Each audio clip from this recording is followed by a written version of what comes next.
Hi everyone, AWS day 7 రీల్లో మనము AWSలో auto scaling concept గురించి అయితే తెలుసుకుందాం.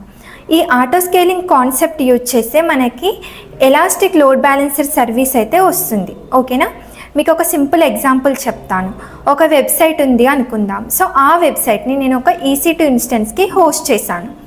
సో ఇప్పుడు నాకు ఆ వెబ్సైట్కి ఈ ఫస్ట్ కేసులో ఒక 100 మెంబర్స్ విజిట్ చేస్తున్నారు.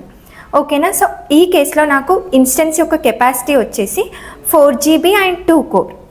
ఓకే, అండ్ ఆఫ్టర్ 1 మంత్ తర్వాత నాకు బిజినెస్ గ్రోత్ అవ్వడం వల్ల ఇప్పుడు ఆ వెబ్సైట్కి 200 మెంబర్స్ని వస్తున్నారు, అంటే 200 మెంబర్స్ విజిట్ చేస్తున్నారు. సో అప్పుడు నాకు ఈ కేసులో ఇన్స్టెన్స్ యొక్క సైజ్ అయితే ఇంక్రీజ్ చేయాల్సి ఉంటుంది, అదర్వైజ్ మనకి సర్వర్ అయితే క్రాష్ అవుతుంది.